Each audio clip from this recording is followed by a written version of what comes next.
Yo, I have something here. I don't know if it was in there. Yeah, it's not mine. I don't know where it come from.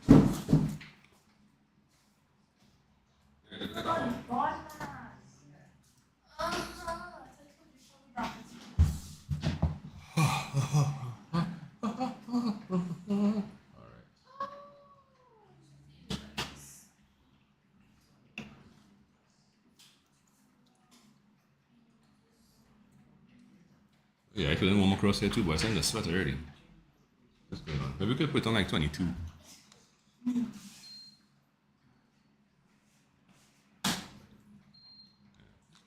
Let's try that. Let's not sweat to death. As my wife would say. My wife.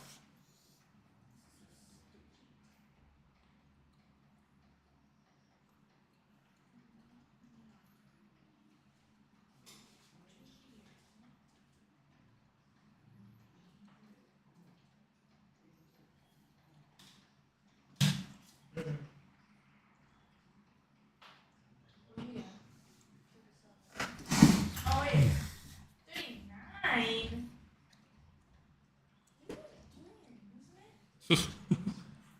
That's a good question. I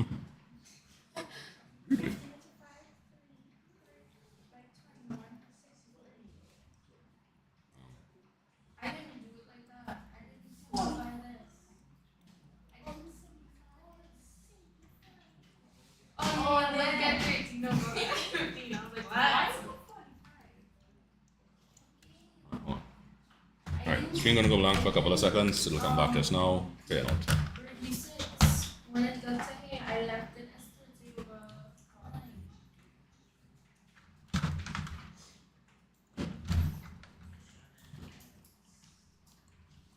Oh, okay, very good. Put that there, but nobody's there, so I don't need anyone. We need that. I don't think so.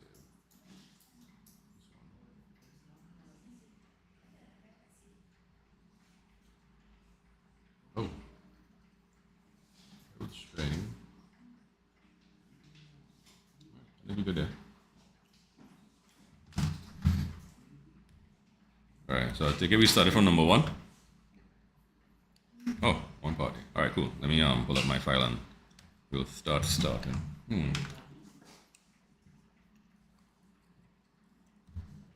Oh, why are things not as they should be? Okay.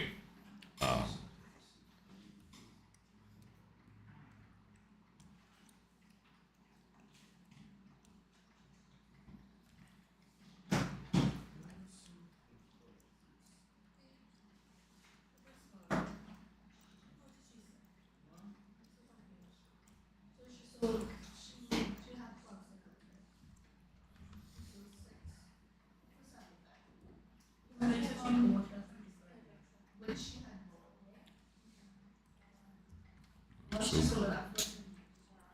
question 1. So, hold on. If I take out that, do I get a question 1? No, that's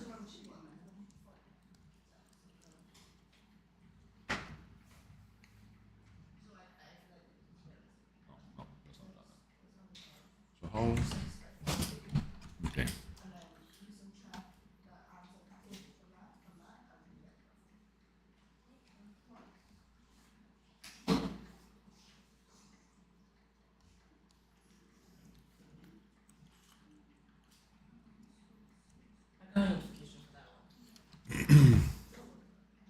Alright. Josiah and Shamo, you all seeing the screen across there? Alright, cool. Alright, folks, I want to go through the first part, one part A, and then probably one part B. So I had a bit of a head start, so let's get this thing going. So it says calculate the exact value of 4 1/5 minus 1 1/9 by 3. Alright, so which item, what are we going to work first? The subtraction or the multiplication? Multiplication, because it's inside. Well, even if it wasn't inside the brackets, right, based on your regular order of operations, right, your bomb dash or BODMAS or however you refer to it, right, even though those brackets weren't there, right, we work the multiplication first, but the brackets, of course, help us to kind of zero in and know what to work first. All right, so when you're multiplying fractions, now how I treat it is I need to, well, things will convert to either whole numbers or, what do you call it? improper fractions. So we have a mixed number, 1 and 1/9. How do we convert that to an improper fraction? Multiply 9 by 1, and then that gives us what? That's 9. So we multiply there, and then you have to add the 1 on top. So 1 by 9 is how much? 9, and 9 plus 1 is? So we have 10 over 9, then multiplied by 3. Okay, and from here now, when multiplying fractions, you can multiply the numerators together and then multiply the denominators together. But there's something else that could happen first. Can anything, as I say, cancel or simplify here? The 3 and the 9. So 3 could go into 3 one time, and 3 into 9 how many times? 3 times.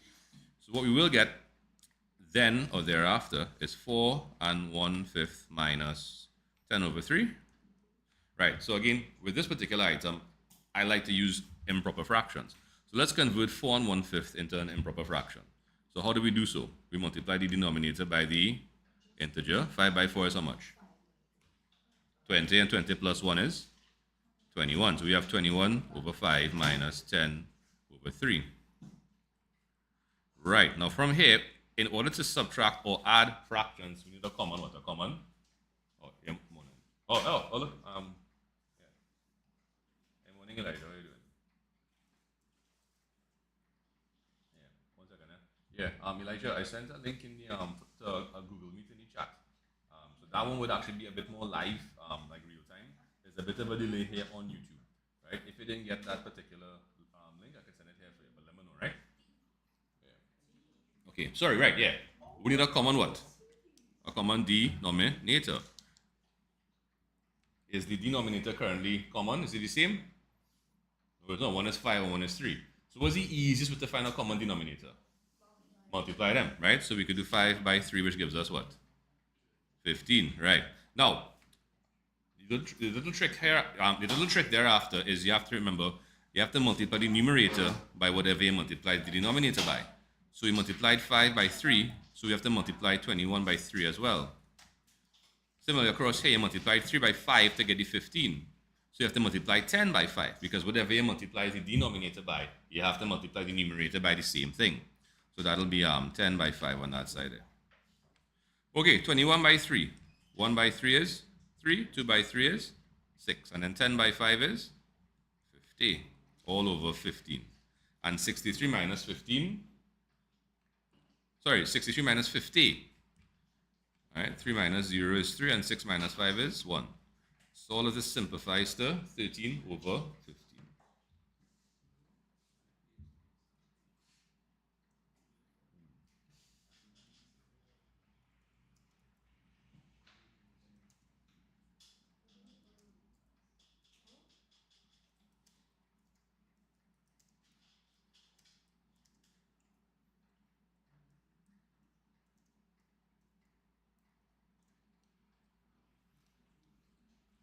All right, okay, in class people, are we okay with that there?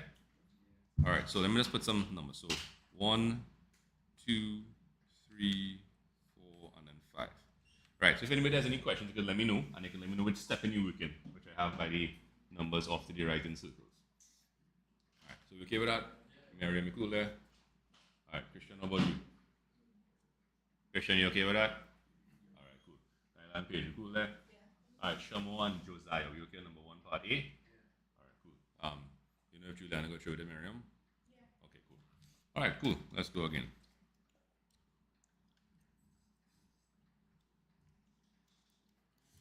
All right, so insert.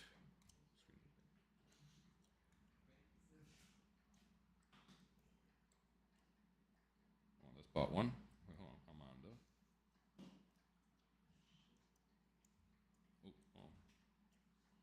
Cut. Yeah, that doesn't go there.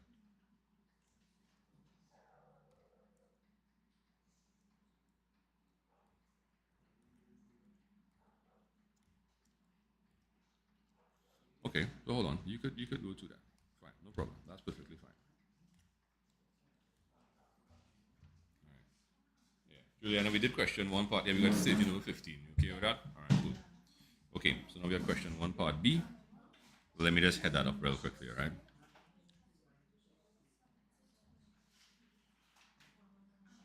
Okay, cool.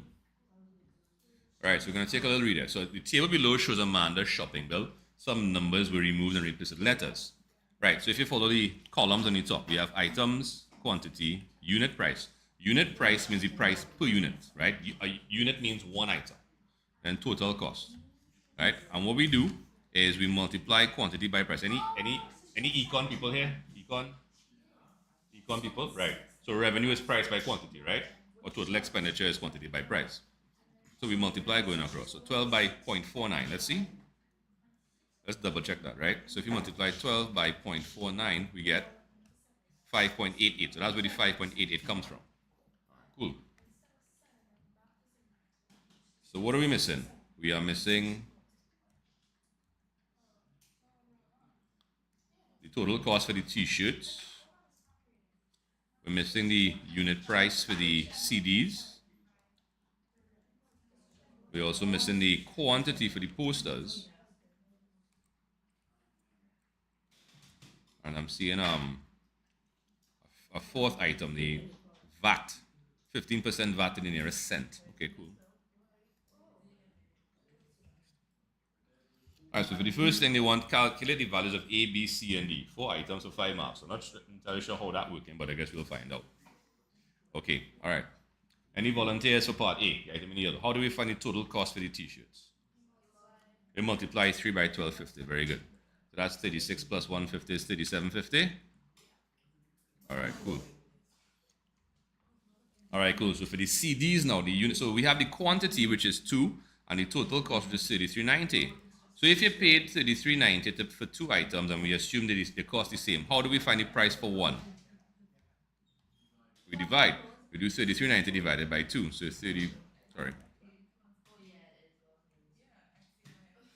divided by 2. So that's 16.95, anybody? All right, cool, there you go. So 16.95. And last thing down here, the quantity, we don't know, but when you multiply it by 6.2, we get a total of $31.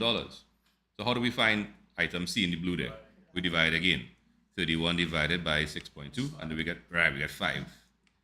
Right. Now, the last thing is 15% VAT to the nearest cent.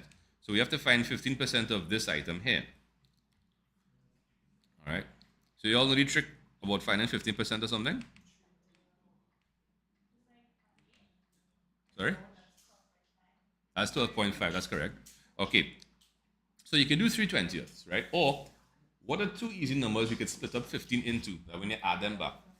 No, that's multiplying. When you add them back, instead of 3 and 5, 5 and 10. So we can split up 15% into 10% plus 5%. Now, why is finding 10% of something easy? Because all you're doing is shifting decimal point 1 space to the left, or dividing by 10, right? So if you were to divide 108 by 10, it shifted 1 space to the left, which will give us what? 10.828 approximately. And then isn't 5 half a 10? So all you have to do is divide this by 2. 2 goes into 10 how many times? 5. 2 into 8 goes 4. 2 into 1, 2 into 2, sorry, goes 1. And then again 4 as well. So now you have to add. All right, so 4 and 8 will give us 12, carry the 1. 2 and 1 is 3 and 1 is 4. Again, 12 again, and then 16.242. Right, so if you have to round this off to the nearest cent, what would it be? 16.24. Okay. Right, now again, please feel free to use your calculator to double check your work out in the first place. But don't forget to exercise your brain, right? Your brain is a calculator. Your brain is actually a more intricate and complex calculator than one in your hand.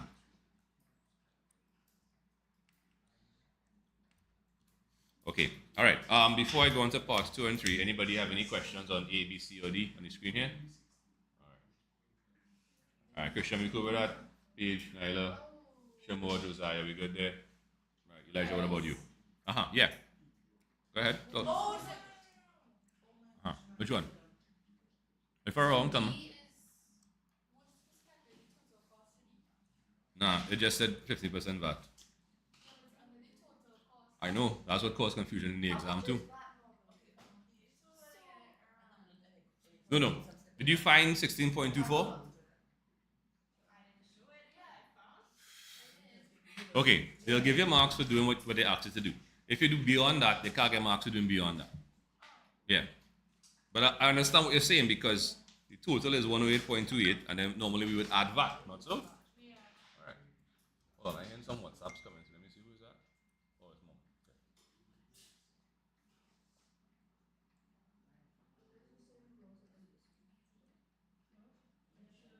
Quite enthralled.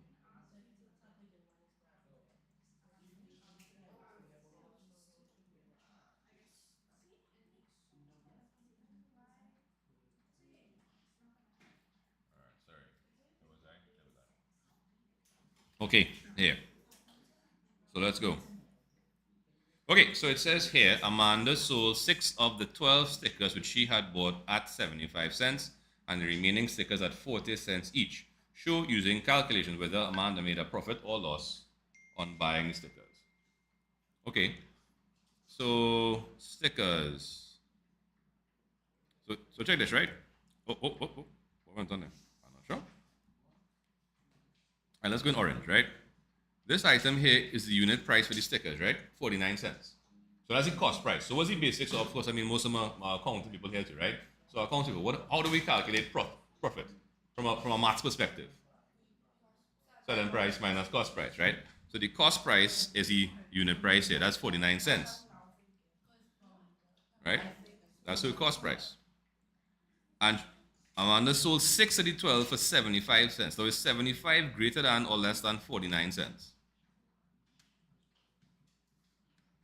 Greater than. But what about 40 cents? 40 cents is less than 49. So she sold some of them for a profit and she sold some of them for a loss. Not sure why, but that's just what happened, right? Okay, so we need to figure out, did she make an overall profit or an overall loss? So we have two sets of sales, right? So this 12 that she bought, she sold half of them, right? She sold 6 of them for 75 cents. The English is not often the maths the problem, it's the English. So you need, that's why we do as many questions as we can, exposing us to different ways that they brought or articulated questions and learn to interpret them.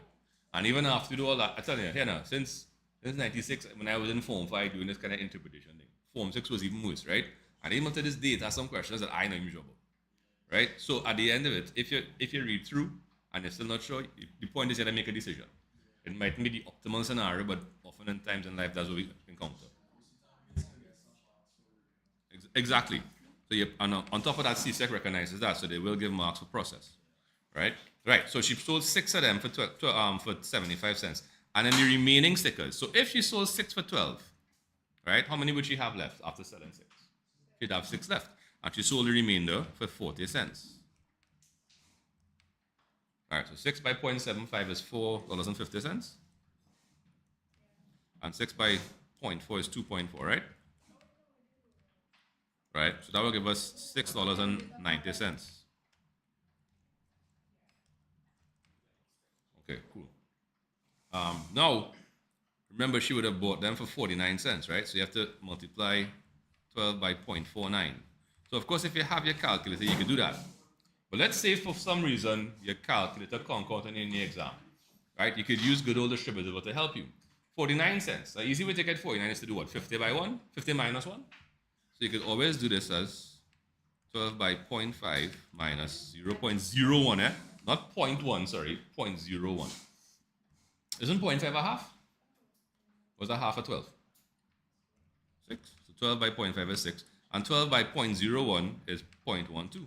And 6 minus 0.12 is 5.88. But we knew that already, didn't we? How? Because we told us up here. So we already knew what it was. We didn't have to calculate it. All right? So now all we have to do is compare these two things by doing 6.90 minus 5.88. And so quick question. Does it look like a profit or a loss? A profit, right? 690 versus 580. So it's almost 590. So it's probably only $1 or a little more than $1 she made.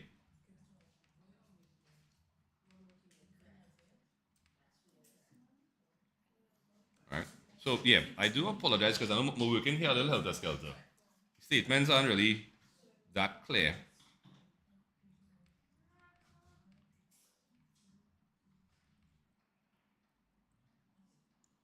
Cost and then sales across here.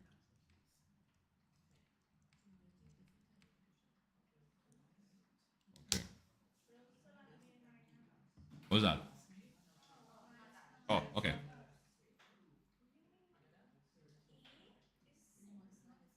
One, two, six of them. Three.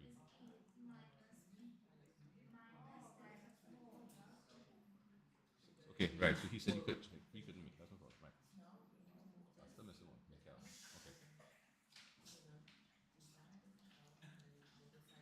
okay. Okay. All right. In class, people, are we okay? What's on the screen there? Any questions? Anybody? Anything? All right, Christian, we good there? All right, Josiah, Shimo, we are at number one. That part there? All right. Right, so how are you, Elijah? You cool with that? All right. Okay, cool. And Juliana and Miriam, you cool with that? All right, lovely. Okay, let's check out question two. Oh, we do some algebra, some substitution, simplification. If x is an integer, determine the smallest value of x satisfies inequality in part two above. Okay, cool. So more algebra down there. Factorize. More algebra here again.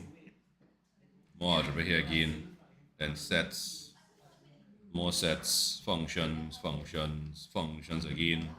More sets again. Trigonometry. Algebra again. Okay.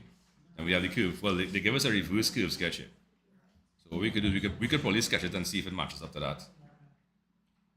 And then they give us a fresh curve sketch down here. And then they give us a continuity square. Okay, cool. Whoops. Sorry, my bad. Yeah, because you see, it's no longer brought on the paper too. So a lot of teachers don't prioritize it. But recently, I find teachers have been. I don't know why. Not that I mind, but anyhow. Okay, here's my question, right? You all just want to work in order, or you all want to? Is there any particular topic you all want to prioritize? I have computing square. I have curve sketching. I have algebraic fractions. I have some trigs. I have quite a bit of sets, quite a bit of functions.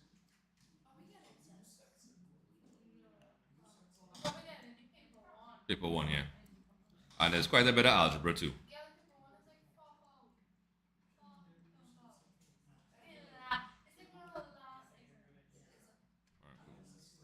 All right, so I'm just gonna go in order then. No problem. Oops, hold on. Sorry, man.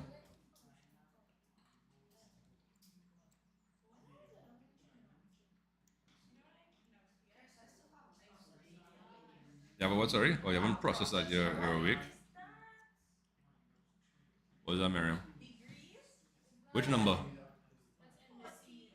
14. Yeah. 9 to the power half by 8 and 2/3. Yeah. Any you can. Um. Uh. No, that's the power zero. So yeah. Repeatable order. Okay. Cool. No problem. Sorry. Josiah or Shimo, you all call me just now. Number three. Okay.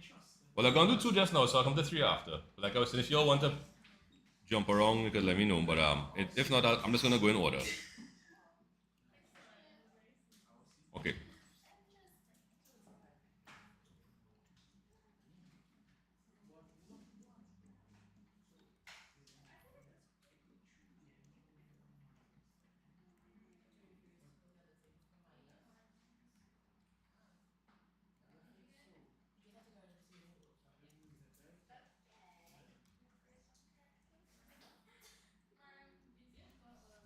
All right. So I have two part A on the board. Given that A is equal to 6, let's get some highlighting going here just to make things stand out a little bit more.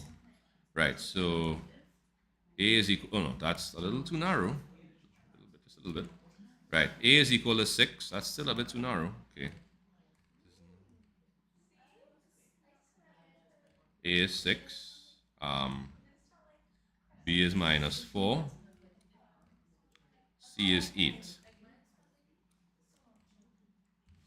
Okay, so we want a squared plus b over c minus b.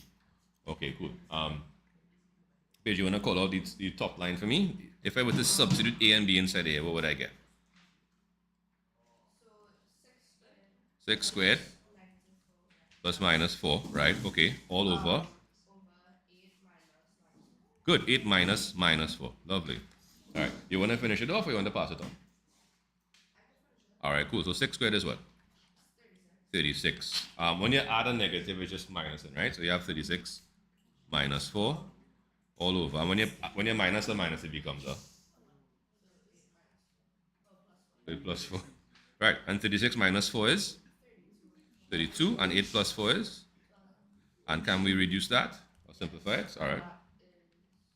By 4, right? So 4 into 32 goes 8 times. And 4 into 12 goes how many times? 3. Right? So you can leave it as an improper fraction. If you prefer, you can write it as a mixed number. They both mean the same thing and you get full marks either way. All right. Elijah, if you know what that is. All right, cool. Miriam, Juliana, we okay with that? All right. Christian, we cool there? All right. Shemo, Josiah, we okay with what's on the screen there for number 2, part A? Yeah? All right. Again, if anybody has any questions at all, it's not a problem. Let me know, right? I'll go back and rework right over stuff. That's not a problem. That's what I do. All right?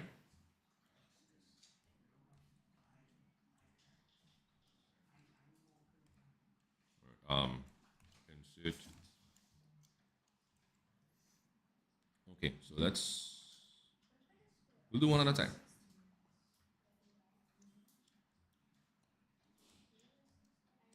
We'll do one at a time. And if I'm moving too fast for anybody, if you need more time to work on some stuff, let me know. It's not the point of it is not just a speech with the sheet. The point is to do it so you understand. All right, cool. All right. Elijah, you wanna call out you working for part 1 here for me? So let me just give me 1 second. Let me just write it over so I could have a fresh working for each particular part here, right? Whoops. All right, cool. Right, so what's the understood operation between the coefficient and the bracket? Multiply. I'm going to use the distributive law, which is multiply the coefficient by everything on the inside. So 3 by x will give me what? And then 3 by minus y will give me, right? And then 4 by x will give me, and 4 by 2y will give me. Good. Right, so now we can rearrange and put the like terms together. So that will give me 3x plus what? And then, now you can put the minus 3y in front of the plus 8y, or you can put plus 8y minus 3y. It matters not. So 3x plus 4x will give me what? 7x. And then 8y minus 3y will give me 5y. 7x plus 5y. Right, ladies, you okay? Uh-huh. It's fine if you call me so Circus. Circus sounds weird. Uh-huh. Yeah. Sound like circus. Uh-huh. So can you can you 4 by 3? You have to. Or you could even just cancel 3 with 6. Oh. And then cancel 2 with 4. Okay, don't worry. Okay, all right. So in the middle. All right, cool. All right, while you're doing that, let me just see if I could walk around, see how we're doing. All right. And folks, if I walk around it, you having trouble, let me know. That way, if I get help, right? How we doing it again? Let me know if you understand. All right. Talk to me. Let's imagine this is an equal sign, and you want to solve x. The only trick you have to remember is if you ever multiply or divide by a negative number, the sign has to flip. That's it. Other than that, treat it like an equal sign. Yep. So whatever it is, bring your algebra to this side. Oh, yeah, okay. Minus 3x.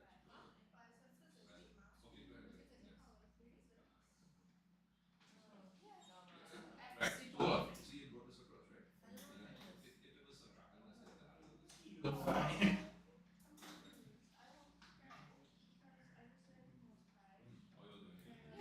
How you doing it? Number 5. Right. So when adding or subtracting factors in the common denominator, right? The easiest thing to do is to multiply together. So you get a open brackets a minus, right? And then the trick is you have to remember to multiply each divided by the opposite number. So it's divided and then 3 open brackets a minus. How you doing it? Yeah. On the four part one. This is the right four part one. Okay.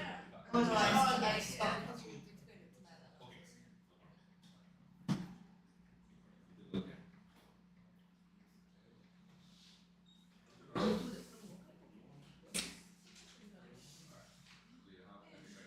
I assume the guys who want to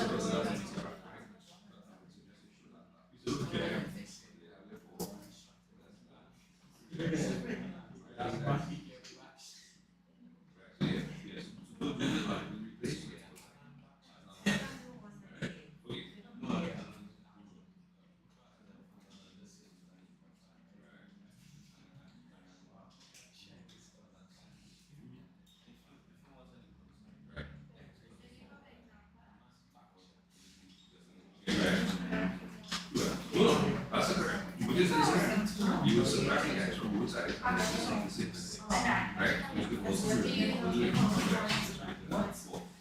And then also x squared, you wouldn't do x and you would get that. So you're right.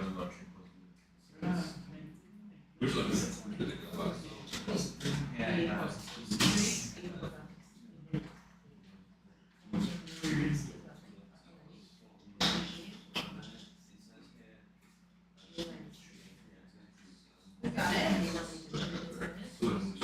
you got the x by subtracting this x from both sides, right?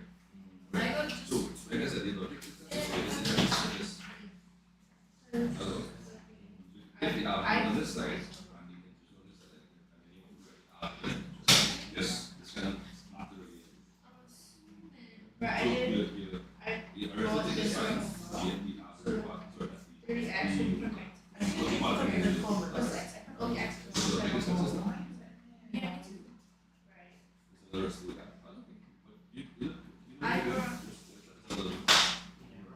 okay. That's what we're going to say.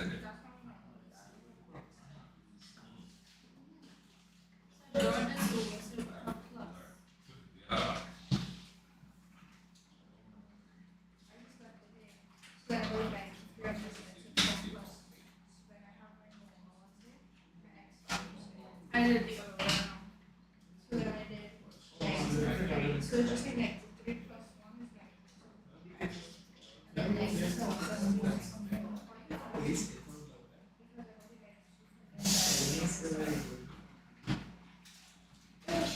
divide! Yeah!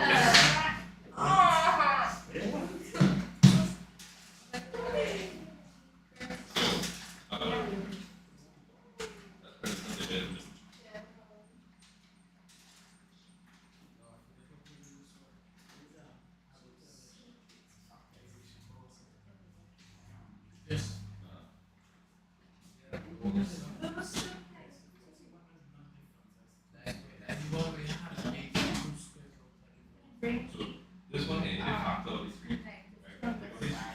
I by 3x squared, right? So this is 9.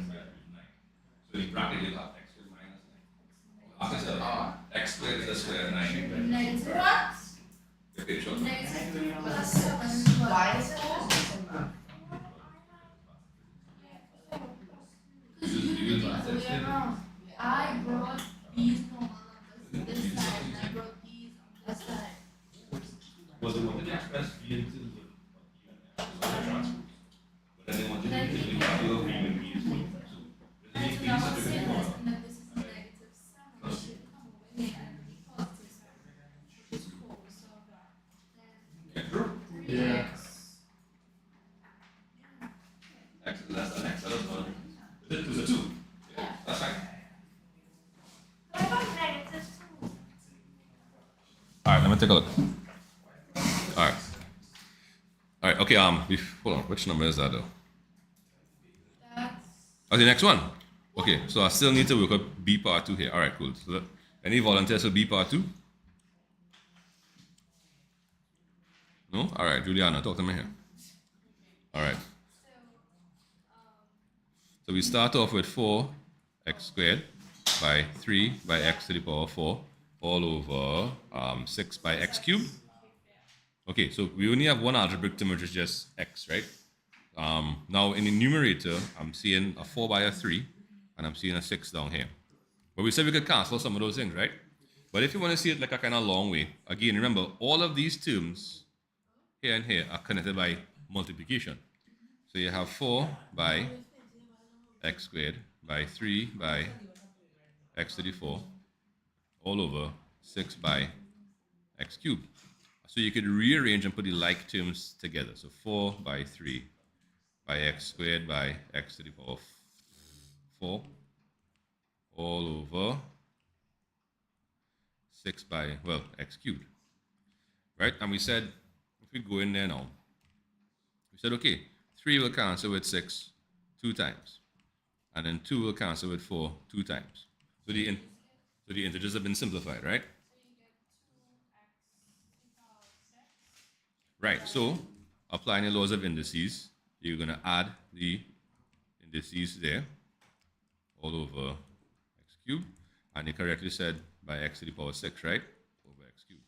And then when we divide, would correct.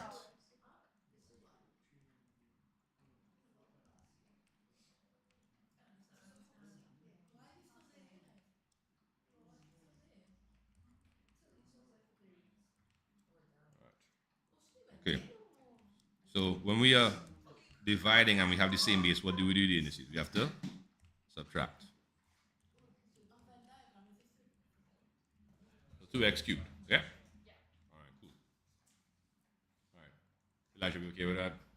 Christian, we okay 2x cubed? Equation 9, we okay with B part 2? Oh, sorry, it's B part 2. So right after the one we just did in the blue with the algebra. Right, the one right after that. With the 4x squared. Okay, cool. All right, Shimon, Josiah, you okay with that part there? Have any questions at all? Uh, B part 2. 2B part 2. Sorry, 2A part. Yeah, go ahead. No problem. Do your thing. All right.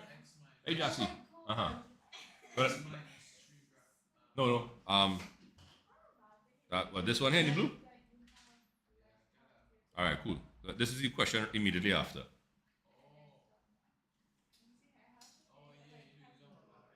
Yeah, this is a long way to show more detail in the working, but you don't have to. Hey, Alexa, how you doing? Morning. Just doing some revision for form formats and end the term here with some from the students.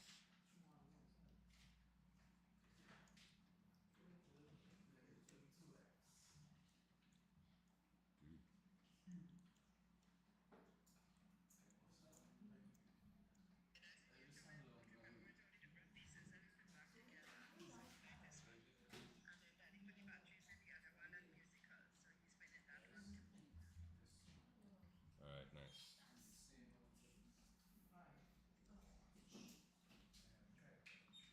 All right, Mr. Alaha, how are you doing there? You getting through? All right. Yo. Uh-huh. Didn't print properly? Okay, I'll pull it up just now. It's just asking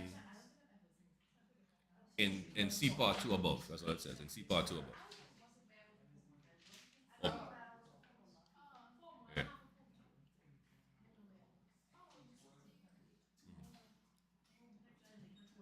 You need me to zoom in or explain anything later?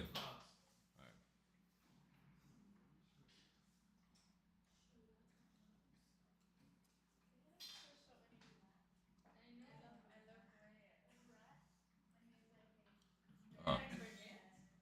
All right, cool. Do you need me to explain anything on it? Hold on.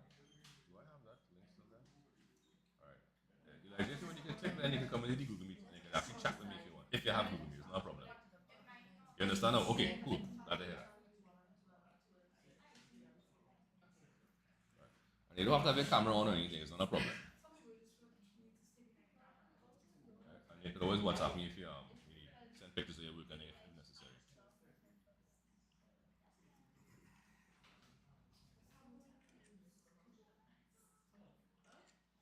Cool. All right, can I go ahead? Like, all right, cool. Can I go ahead? Okay, cool. All right, so that was 2B. All right, cool. So there we go. Next part. Where did it go? C. Okay, cool.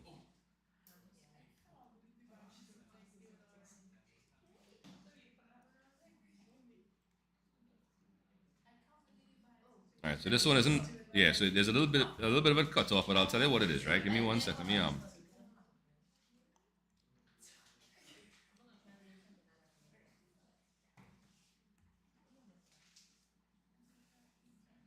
Oh no. No. Right. All right. So solve the inequality x minus 3 less than 3x minus 7. Okay, cool. Let's go with this one here. So we have x minus 3 less than 3x minus 7.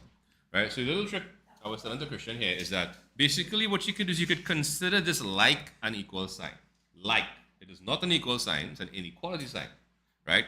But your basic solution and your working is the same as if you had a regular linear algebraic expression, right? You bring things on one side, carry it to the next side, add, subtract, multiply, divide. The only thing you have to remember when you are trying to solve linear inequalities or inequalities generally is that if you multiply or divide by a negative term, you have to rotate or flip the sign. But here, we could avoid that, right? So let's move all of the integers to the right, left-hand side, sorry, and the algebra to the right. So here, we're subtracting the 7. So when you quote-unquote move it across, what operation do we use to do that? We add it, correct. Use the opposite operation. And the x here, the x now, yes, there is a minus sign connecting the x and the 3, but we're subtracting the 3. We're not subtracting the x. If you had to think about it, what sign is in front of the x, even though it's not explicitly written? Well, that's the number, that's the coefficient, right? But when I say sign, positive or negative? Positive, which means it's technically being added. So to move it across to the next side, we need the opposite sign, which is subtraction, right? So we'll do 3x minus x. Right, so this one, you could always rewrite this as 7 minus 3x minus, right? So up to now, we have not multiplied or divided by a negative term, so there's no need to flip the sign. 7 minus 3 is 4. 3x minus x is 2x. And to solve for x, we have to remove the 2. How is the 2 attached to the x? What operation? And to remove something attached by multiplication, we use the opposite operation, which is division. I'll come and take a look just now and see if I could sort it, right? And 4 divided by 2 is just that, right? Which you can always write as x is greater than 2. Right, let me come and take a look. Yeah. That's fine. Okay, let's take a look at it that way, right? That's not a problem. Let me just get a little separator line. All right. Okay. So Miriam, what you were saying? Sorry, hold on. Is you brought across the 3x, so you would have had x minus 3x less than minus 7 plus 3. Does that look like what you had there? Okay, so x minus 3x is minus 2x, that is correct, and minus 7 plus 3 is minus 4.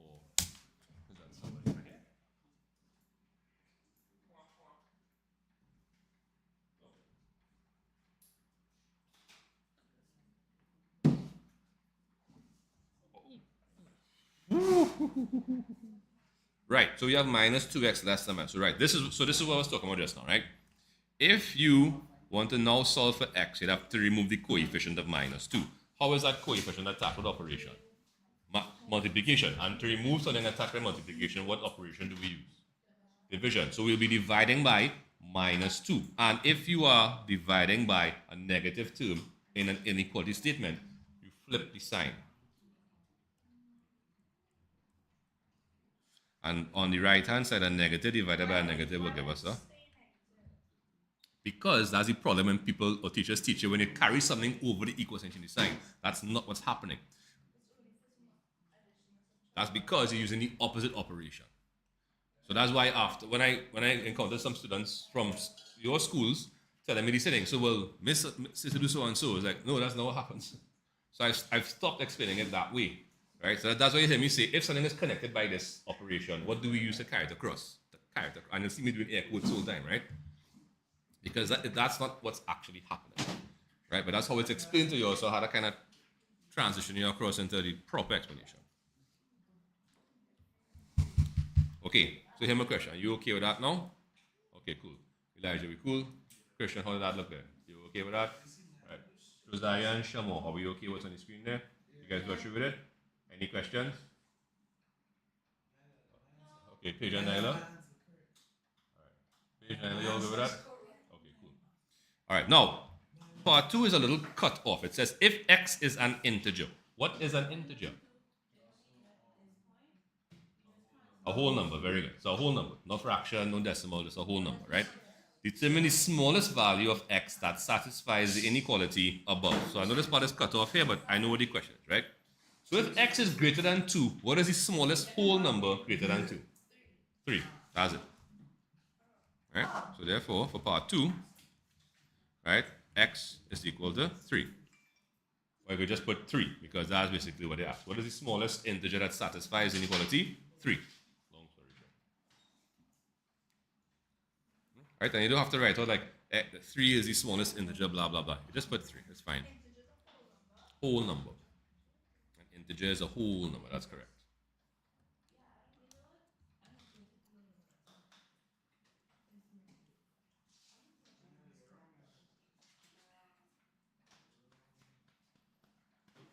One, two, three. 1, 2, 3. So it could. Right. So there'll be no TikTok. Okay. Well, if I could figure that out now, I could keep this one for me. Go down.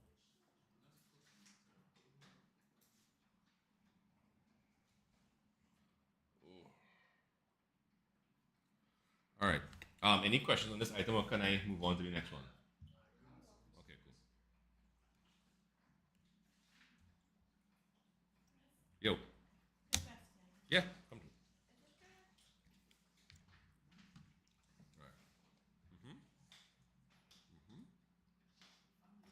Yes. So you can't just like cancel out these two? No, you can't because you see how this is added to this.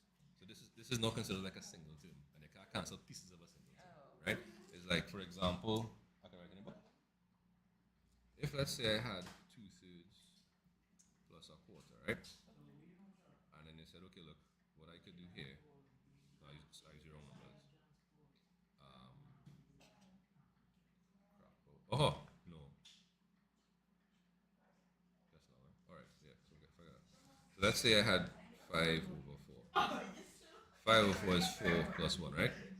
And then cancel that. But it's 5/4 is equal to 1. It's 5/4 equal to 1. No. So you see, when you have something that like a new in numerator, if you have an addition operation like this, then you can't cancel individual terms because it'll break maths basically. Yeah. So you have to. You could, if for example this was 2 in brackets a minus 3, you could cancel both of these things because remember we basically what's happening here is you have 2a over a by a minus 3, and you have 3 by a minus 3 all over a by a minus 3. So you put them together.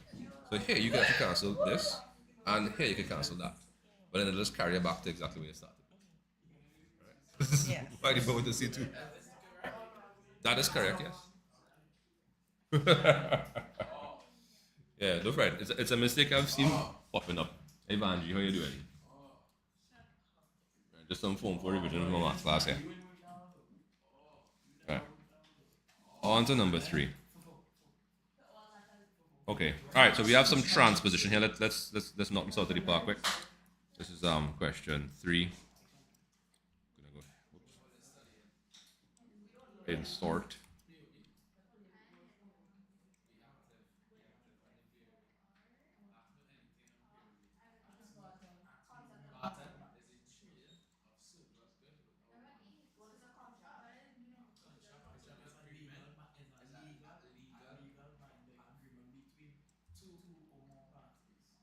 Yeah, that's correct. All right. What do you, for the contract to be valid? They have okay. You have 3 parts of the contract. Well, that wasn't what I was thinking about, but that is part of it too. OAC. OAC. Offer, acceptance, and consideration. The 3 parts of the contract, right? What is that? You're kind of jumping around the place there. All right, hold on. As in a company. Okay. Right. R is equal to 2 by P squared over Q minus 3. So calculate the value of R when P is 6 and Q is 12 and rearrange the formula to make Q the subject. Okay, cool. All right. Since you're answering questions, help me out here, right? So talk me through the working if you substitute P and Q as 6 and 2 respectively. Well, Shamo was standing up, so I was asking him, but I could give you the next one. Right, so it'll be 2 by what then? 2 by 6 squared, right? And then in your denominator, what would you write there? 12 minus, right. So 6 squared is what? Correct. So we have 2 by 36, and 12 minus 3 is what? 9. Now, here you could cancel, right? Because the understood operation between 2 and the 36 is what?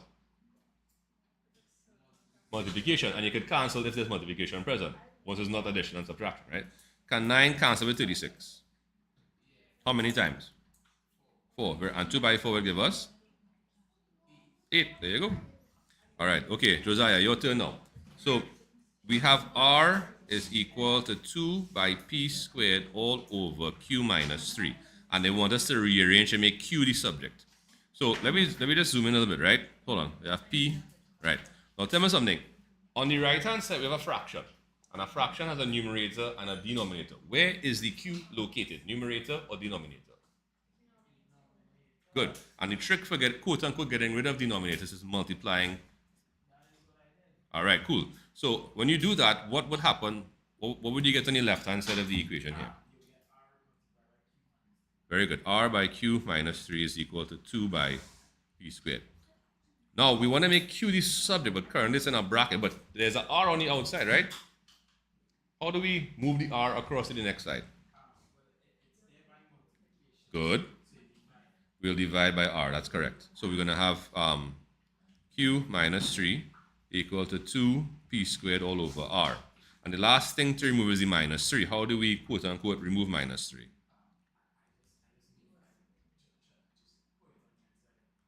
Right? As minus 3 or not minus 3? Correct?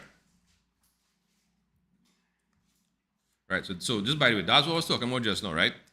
Do we know why the sign changes? Right, because what's actually happening is I'm adding 3 to both sides of the equation. Because if you want to remove minus 3, you have to do the opposite. And the opposite of minusing 3 is adding 3, not so? And whatever happens to one side of an equation must also happen to the other side. So that is the missing piece that they don't show you. So it's not as you're just moving this across and changing the sign. That's not exactly what's happening. What's happening is you are adding the 3 to both sides because you want to remove minus 3 from one side. Right? So that was to also answer your question, Miriam, when we did the division just now. Right? When things are going over the equal sign, they're not literally just moving. You actually have to add or subtract things or multiply or divide things. So that's why in certain cases the sign will change and other cases it doesn't change. Right? Because when we would just divide, like here, we divided by R, so it didn't switch from positive to negative. Right? We're just dividing by R. So I'm showing you a little work on the side here. So you could do little workings like that to kind of show. Oh, right. Because I made a mistake. That's how it. That's why. Simple explanation. Sorry. All right. Okay. All right. Are we okay with the transposition there, ladies and gents? Yeah. All right. Cool. 1, 2, 3, 4. All right. So Nyla and Paige, it's a bit more even today, right? Girls to boys, it's a bit more even today, right? All right. Cool. Well, that's maths. POA is still kind of very one-sided. We're golden, right? We're going on. Hey, Ivan, did you come back? We're going on. How was math yesterday? You see how was math, girl? It was good?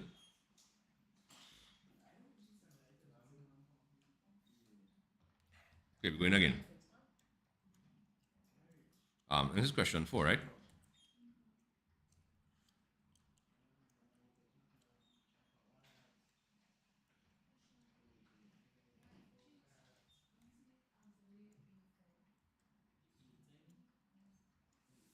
All right, now we get to some fun stuff.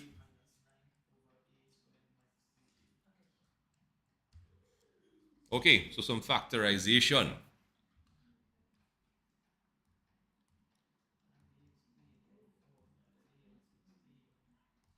Really? I thought, okay, I guess I was wrong.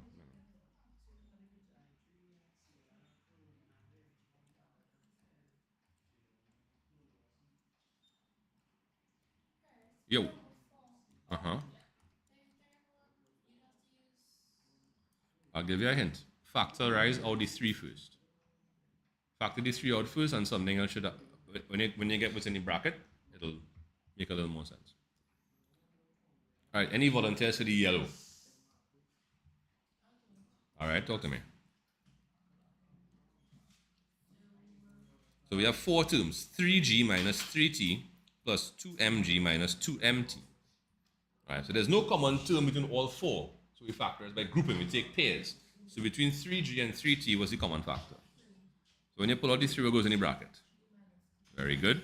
And when you have 2mg and 2mt, you pull out 2m. Very good. And in the bracket, you're going to get g minus t again. And because g minus t is now the common factor, we use that to factorize again. So when you pull that to the front, what's going to go in the bracket to the back?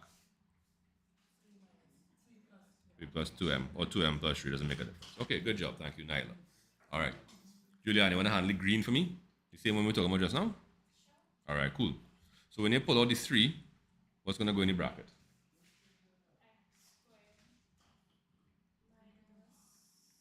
Correct? And we know that x squared is literally a difference of 2 squares. Yeah, because 9 is what number squared? Correct. Yeah. When it, uh-huh. Very good. Yeah. So here we had a kind of, I'm not sure what, a disguised or implanted difference of 2 squares kind of thing going on here. All right. So before we go on to the full quadratic, can I just get some feedback? What was that? No. Sets is most definitely on. They've taken it off paper 2. It is definitely there. I can guarantee that. Well, that's because they know it's on paper 2, so they're not wasting time with it. And they figure all they will do that in lessons or multiple choice, which is the case. Yeah. Sorry. It hasn't been put on paper 2, on the CSEC paper 2. No. Your teachers could bring it for you anywhere they want. The CSEC exam will not have it on paper 2 unless that changes. The last time the syllabus was amended was 2016. It has not been changed since then. Uh-huh. Uh-huh.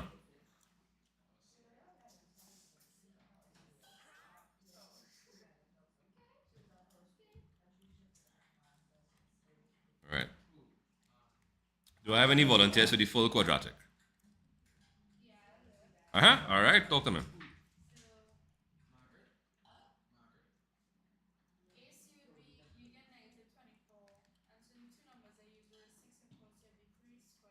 All right, just now, let me catch up, right? So you're using a method whereby you use the coefficient of the x term and the constant to try to split the middle term to facilitate factorization by grouping like in part 1 to the question. All right, cool. So you said what you did was you multiplied a by c. So a is 3, c is minus 8. 3 by minus 8 is minus 24. And then we're looking for the factors of minus 24. That'll give us back the plus 2 in the middle. So the pairs of factors are 1 and 24, 2 and 12, 3 and 8, and 4 and 6. But you have a negative product, and the only way to get a negative product if you have 2 factors is if, yeah. So, correct. And we know that because the middle term here, when you add back the 2 factors, is positive. And if you have one positive or one negative term, and you add them together, you get back a positive term, the larger factor has to be negative. So if the larger factor is negative, the smaller factor is necessarily, the larger factor is positive, the smaller factor is necessarily negative. And the only two here that will give you positive 2 is 6 minus 4. Yeah? So that's how we know to split this middle term. Now it doesn't matter if you put the 4 in the front and the 6 behind, but the 6 could factor more easily with the 3, and the 4 could factor more easily with the 8. So that's just my preference, but it's not necessary at all. You could put the 4 in the front and the 6 behind. So plus 6x minus 4x. And a lot of times, people just go through this mechanically and they don't understand what they've just done. All they've done is they've rewritten 2 as 6 minus 4. Because if you were to go backwards, 6x minus 4x is indeed 2x. So you have not changed the expression. You've changed its appearance, yes, but not the value. Hey, Bree, how you doing? All right. Sorry, hold on. What taps me here? Uh-huh.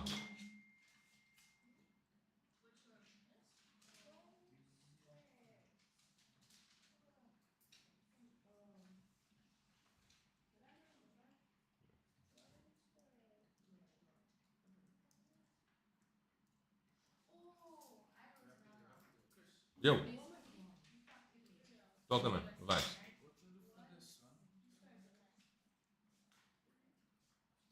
This one here? Right. And then just divide by 3. Yeah, that's it. Just divide by 3 and you'll get 7 over 3 is less than or equal to x, or you could rotate it and get x is greater than or equal to 7 over 3. But you have to flip the whole thing. All you just divide here, right? Just divide, you get 7 over 3, right? Less than or equal to x. Right. Right. And then if you want, you could write it as x is greater than or equal to 7 over 3.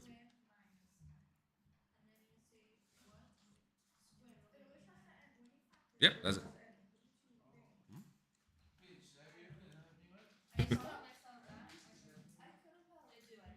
Right, sorry, Juliana, I'm back there with you. So the first two terms, what's the common factor there? 3x, right. And then, good, x plus 2, right. And then, correct, x plus 2, good. And now, x plus 2 itself is the common factor, not so? Very good. Okay. Right, now, yeah, I think I'll leave it there. Yeah, 'cause I won't worry about the explanation. Okay, we okay with that? Mary, we okay with that? That should be cool there. Christian, we good with the quadratics? Christian, we okay with the factorization? Okay, cool. Josiah and Shimo, we okay with the factorization? Josiah, Shimo, we okay with the factorization? All right. Paige and Nyla, we okay with the factorization?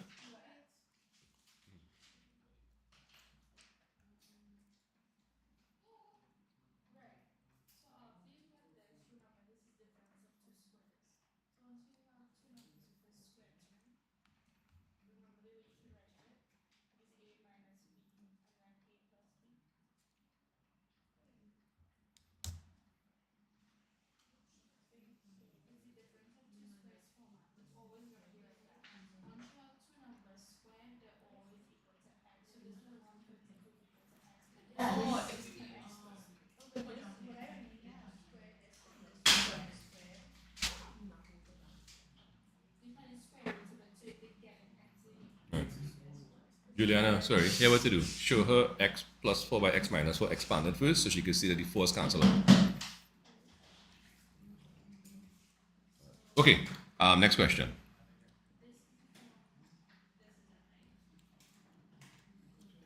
Oh, okay, some more algebraic fractions, inequalities, da, da, da, da.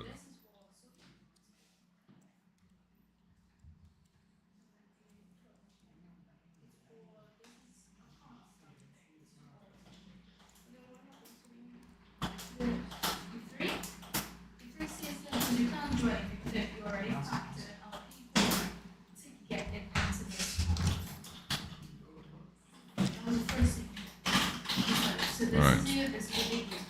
All right. You want to help me with the first part here? With the algebraic fractions? All right, cool. So, hold on. Huh? Okay, cool. Right. So we have 2 over a minus 3 plus 3 over a. Sorry, one sec. Right, so we have algebraic fractions, but regardless of what type of fractions within a limit, in order to add or subtract fractions, we need what? A common what? No, I can't actually. There. You see, well, first of all, if you're adding or subtracting, you can't cancel across. You could cancel within if there was a common one, right? But when you're adding or subtracting, you need a common denominator. So let's start here. So the first thing we could do to find a common denominator is multiply the two there together. All right. So we have a minus 3 then multiplied by a. And now each numerator has to be modified. And how we do that is we multiply it by whatever we multiply its denominator by. So we multiply this by a, so we have to multiply its numerator by a as well. So 2 by a. Then this was multiplied by a minus 3. So its numerator has to be also multiplied by a minus 3. So plus 3 by a minus 3. Right, so 2a just kind of stays as 2a. But here we can expand using distributive law, right? What's 3 by a? And what's 3 by minus 3? Good. Now your denominator could stay as it is. You could even bring this to the front if you prefer. Doesn't matter. Now, can we simplify the numerator? What's 2a plus 3a? right? So you have 5a minus 9. And if you were to expand the denominator, a by a will give us, and a by minus 3 will give us. Very good. Okay, cool. So that's that part there. The next part here, I think Shamo came at me for just now. All right. Okay, so Christian, this one is yours. We have 12 less than equal to 3x plus 5. Okay, so you want to solve the inequality for x, right? So let's move across. What you want to move across first? How you want to approach this? All right, so it's attached by addition on this side. So when you quote unquote move it across, what operation would we use to do that? Subtraction, yeah. So we have 12 minus 5. And you could even show that. You're going to minus 5 from both sides, right? So 3x plus 5 minus 5 will leave us with 3x. And 12 minus 5 is 7. Now we have to remove the 3. What operation attaches the 3 to the x? And to remove it, we use division. Very good. So of course we divide by 3 there. So equal to x. And now, if you want, you could actually just flip it like that. All right, now the part 2. If x is a member of the set of, what's that phrase there? Whole numbers. State the smallest value of x which satisfies the inequality in the part 1 above. Okay. So x is a member of the set of whole numbers. Now, if we were to simplify 7 over 3, convert it to a mixed number, right? We get x is greater than or equal to 2 and 1/3. So here's my question. Is 2 and 1/3 a whole number? No, it's not. What is the smallest number, whole number, that is greater than that? 3, right? So the answer here would that be x would be equal to 3, or just 3. Right? Wasn't that the answer just now too? In the previous inequality, was it in the 3? Yeah, I think so. Okay.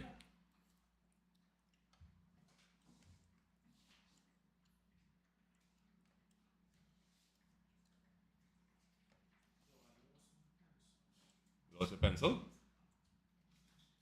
It's gotta be somewhere. This is like your phone from earlier this week. Oh, okay. Well, boy, I had a story with that I used to tell in class, but now I think it's kind of inappropriate. So let me not do that. Don't look at me like you want to hear the last story. I can't tell it on it anyway. Yeah. Yeah.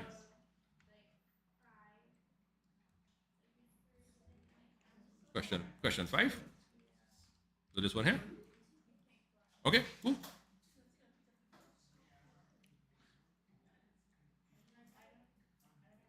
Okay, cool. All right. Let's take a small case. A half plus a third. When you are adding or subtracting fractions, we need a common denominator, right? If we don't have one, an easy way to do it is simply to multiply the denominators together. In this case, 2 by 3 will give us 6. And now what we do is what we actually have to scale up both fractions. What do I mean by that? We multiply this by 3 in order to get 6. And if you multiply a denominator by something, you have to multiply the numerator too. Otherwise, you change the whole fraction, right? Because if it was 1/2 and all of a sudden became 1/6, they're not the same.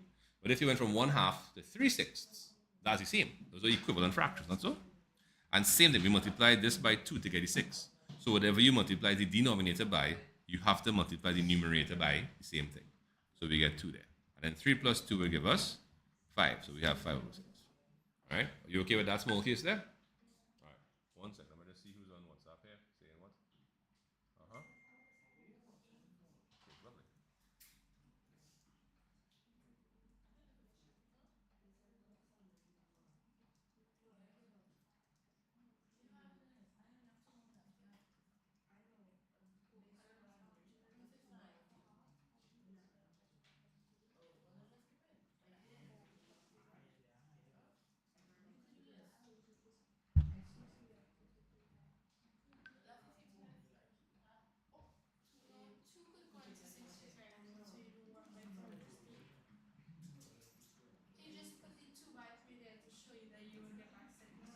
Yeah, I will show you that we multiply 2 by 3, and that's why I'm multiplying 2 by 1. All right. Now, with the fractions, the algebraic ones,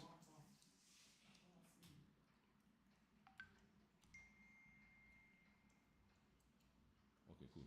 Right. So just like we multiply the 2 by the 3, what we could do here is multiply these two together. So we could just literally do a minus 3 multiplied by a. So far, so good?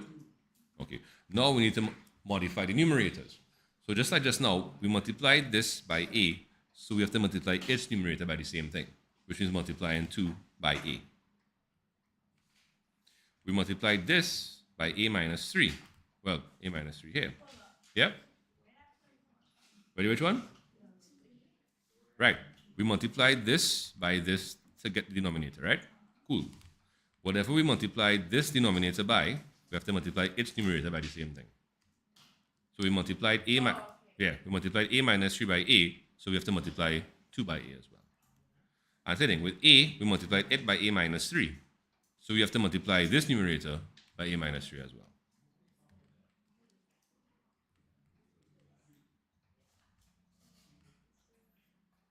Okay. Right, so now we just expand and simplify. So 2a can't simplify anymore.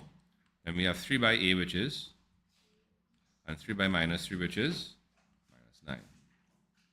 The denominator, you could swap it around, so you have a by a minus 3, which means the same thing because multiplication is commutative. 2 by 3 and 3 by 2 mean the same thing. Now here, 2a plus 3a will give us what?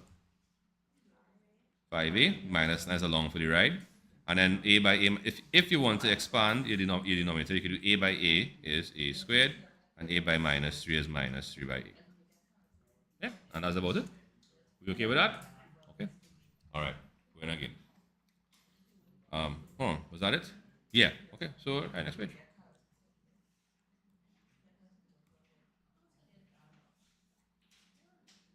All right. So the question that Paige didn't like because she said there should be no physics and maths. Right, so Paige, you help me with this one, right?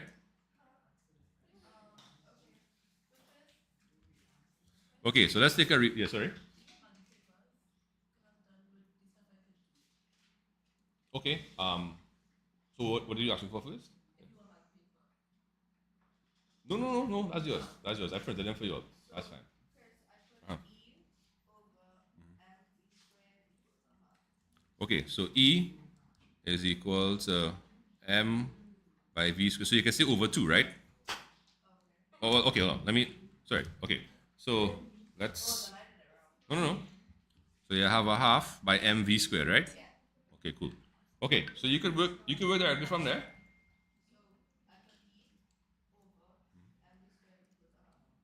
So E over MV squared is equal to a half. Okay, go ahead from there. Uh-huh.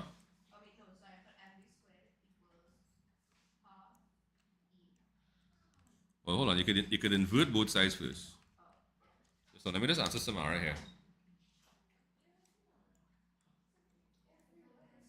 So she said she couldn't make 10 to 12. She could make 1 to 12, but she's asking if it's today or tomorrow.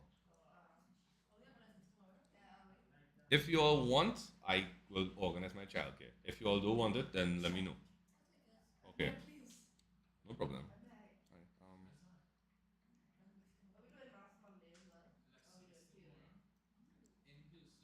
Yeah. If you want, it's only if you want. Right? I'm only putting them on because I know exams are close. You could come on if you want. Up to you. Because right now I have Google Meet and I have Google Meet open, I have YouTube open, I have TikTok open. So you have the options. All right. So sorry. All right. Hold on. So Paige, are you okay with the fact that we flip both sides? Okay. Cool. All right.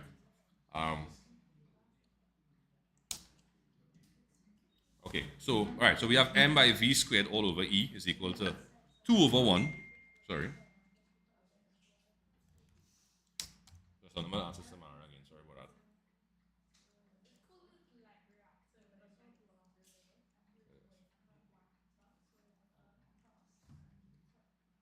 that. Okay, so from here, how should we proceed, Paige?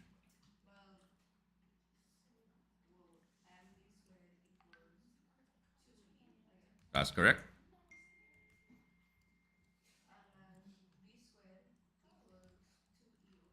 That's correct.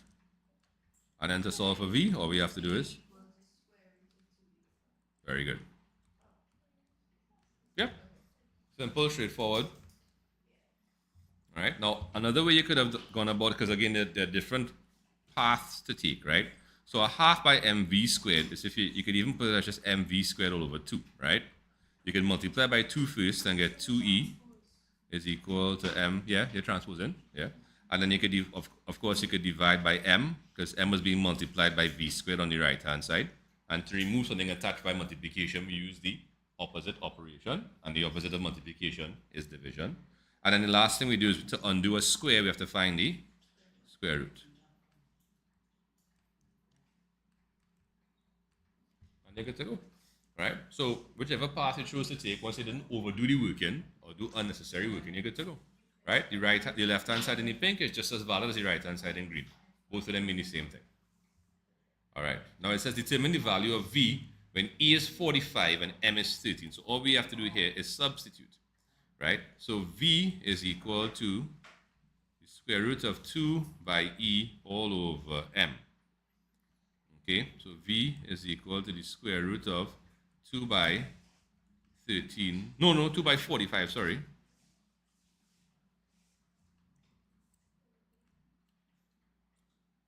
Sorry, and m is equal to 13, my bad. Okay, this is going to be kind of strange. I thought that should have been 15, but all right, no problem. So that's 90 over 30. So right, so I don't think you have much of a choice but to use a calculator. There was clearly some degree of accuracy they wanted, which they kind of cut off there. I want to see if it's present. So 90 divided by 13, and then square rooted is 2.6 approximately, or 2.63 if you want 2 decimal places. So v is equal to 2.63, right? Now, anytime you're rounding off, please state your degree of accuracy. If the question doesn't state the degree of accuracy, I would say 1 or 2 decimal places is fine. You don't have to use too many more than that, to be honest. You could even use the nearest whole number, but I would usually suggest 2 decimal places. Right? A friend of mine used to say the standing rule is 2 decimal places or 3 significant figures. But I don't know if that's a thing, but it's a nice rule of thumb to have. I think it gives a sufficient degree of accuracy for these questions, that is. Okay. All right. So in class, people, are we okay with the question on the screen here? Yeah? Yeah, no problem, sir. You could do your thing. All right, yeah. Shamo and Josiah, we okay with that item there? Nyla and Paige, you cool? All right. Christian and Elijah, we cool with that? All right, ladies here, Miriam and Julian. Yeah? Cool. This is a compilation of past paper questions that the Fatima boys have been getting over the years. I've seen this for like 6-7 years in a row. I probably have it on my computer. But I sent it to me in chat last, so what I did is I kind of cut it up into separate pages and just give you all. But yeah, if you go to the past papers, you'll find each and every one of these questions. But these will probably be before 2014 go back. Because if it was 2015 come forward, they'd have space to do the weekend on the paper. Yeah, so actually, this year was the 10th year that there was space on the paper. Interesting. So next is the 10th anniversary. Uh-huh. Coordinate geometry? Okay.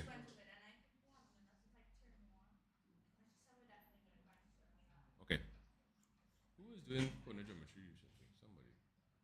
Well, that was Paige yesterday. Paige did that with Mishka coordinate geometry. Midpoint and length of line and equation. Okay. You don't have to skip it. Was that December? Yes, I was like,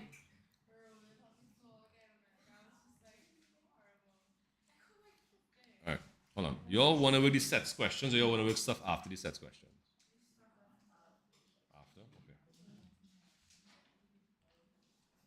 All right, so I'm seeing functions. You all want to just jump into the functions? All right, cool.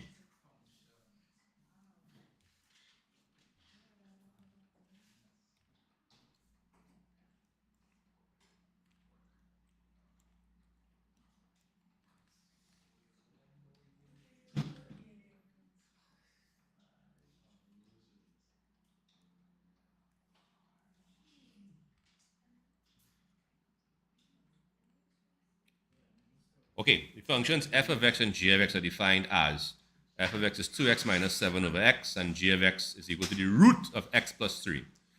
Now, to be honest, with these things, functions are really just substitution and transposition, right? So, of course, I know some people have issues with transposition, so that's why we practice it to get better at it. Whoops. No. Right. Okay, so if they want f of 5, all we have to do is substitute 5 into the function everywhere there's an x. So there's a 2x, so that means 2 multiplied by x, which in this case is 5, sorry. And then all over x, which again is just 5. 2 by 5 is 10. 10 minus 7 is 3. So we have 3 over 5.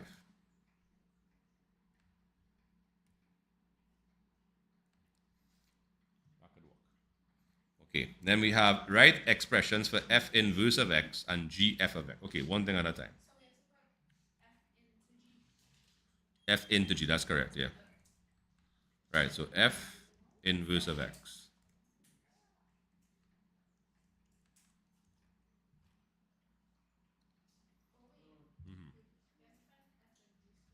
Now let's use, you guys did functions in school?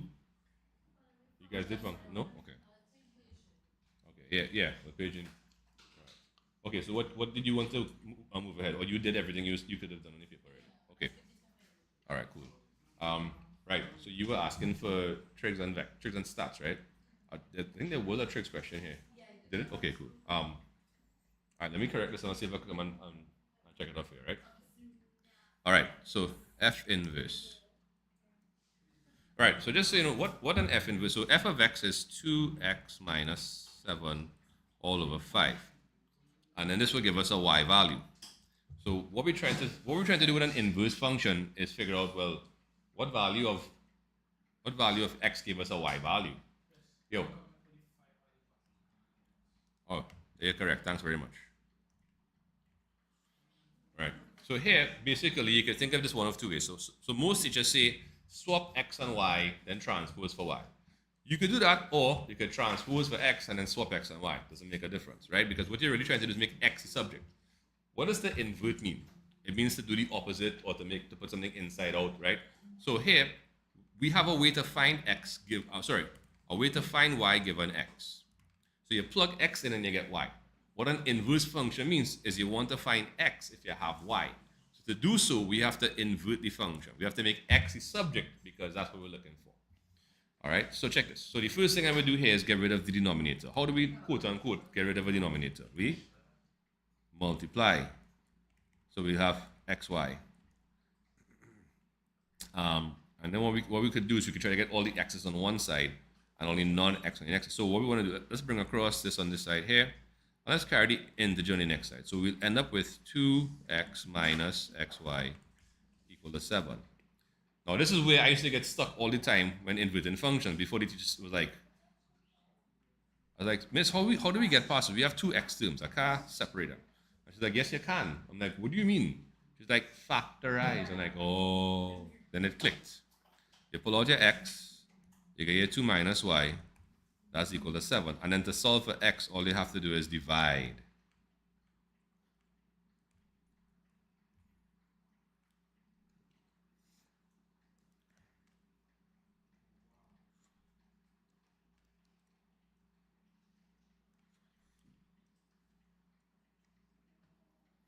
Right, and then now all you have to do is say that, therefore, f inverse x is equal to 7 over 2 minus x. So yes, we had 2 minus y, because what it actually did, they actually create a separate function to find the inverse of the first one. So the inputs to functions are x values, yes. But what the inverse function does is it literally reverses the function. So instead of plugging in x to find y, you plug in y to find x. So anyhow, right. So that's that piece there. Hold on, my head. All right, we're pretty close to 12 o'clock as well. How many of you are leaving at 12? 1, 2, 3, 4, 5, 6. Okay, cool. All right, so Christian, you here until 3?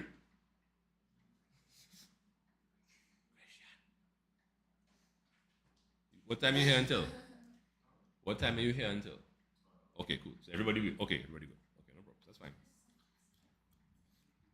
All right, so let's see if we can at least finish this particular part before you all go. So FG now, right? Before I go on to the next part, are there any questions on the item in green? Any queries, problems, issues? Okay. All right, so now they want GF of X. So hold on, let me just. Right, that's a little too. No, can I?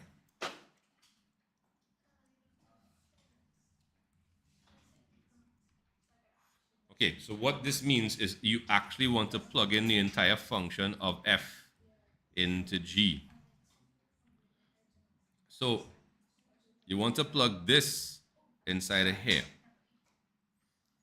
So that's the root of that plus that. Okay, cool.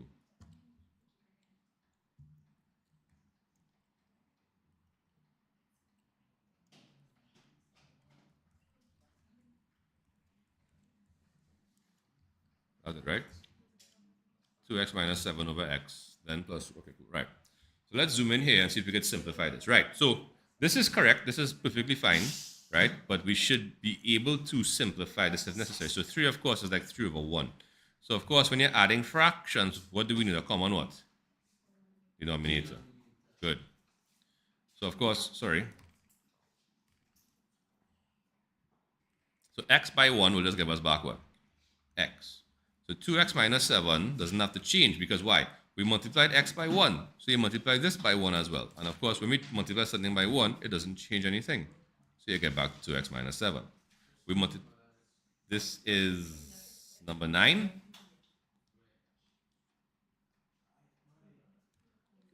Number 9. See?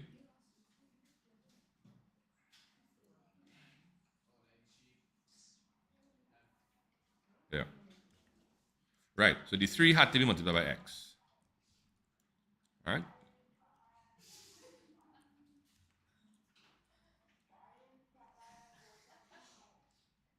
Right. So 2x plus 3x is just 5x. So you have 5x minus 7 all over x. Yep. That's it.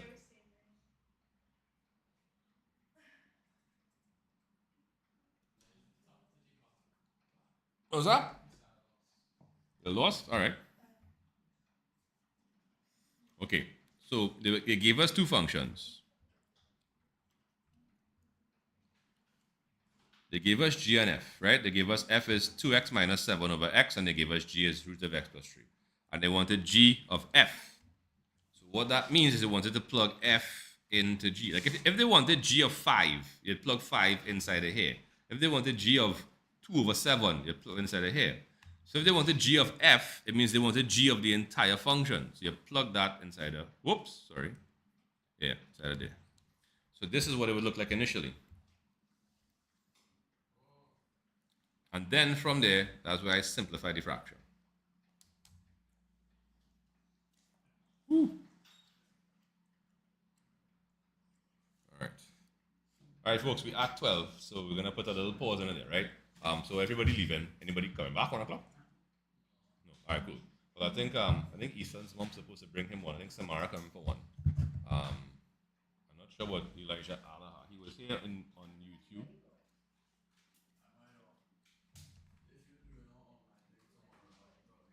Yeah, most likely. Um, what I'll do is I'll send a poll in the chat. If you can make, cool. If you can't make, no problem. I cool either way. Because if I, yeah. Right. So I think normally we have Maths Tuesday, but I have nothing going on Monday and Wednesday. Sorry, a lie. I have POA Monday 4 to 6 and Wednesday 4 to 6. So we could do if we do add Maths in the evening. So decide if you want to do Monday, Wednesday, Tuesday, Thursday, or any combination of these. You let me know. I'll work around your schedule. But it can only be 6 to 8:30.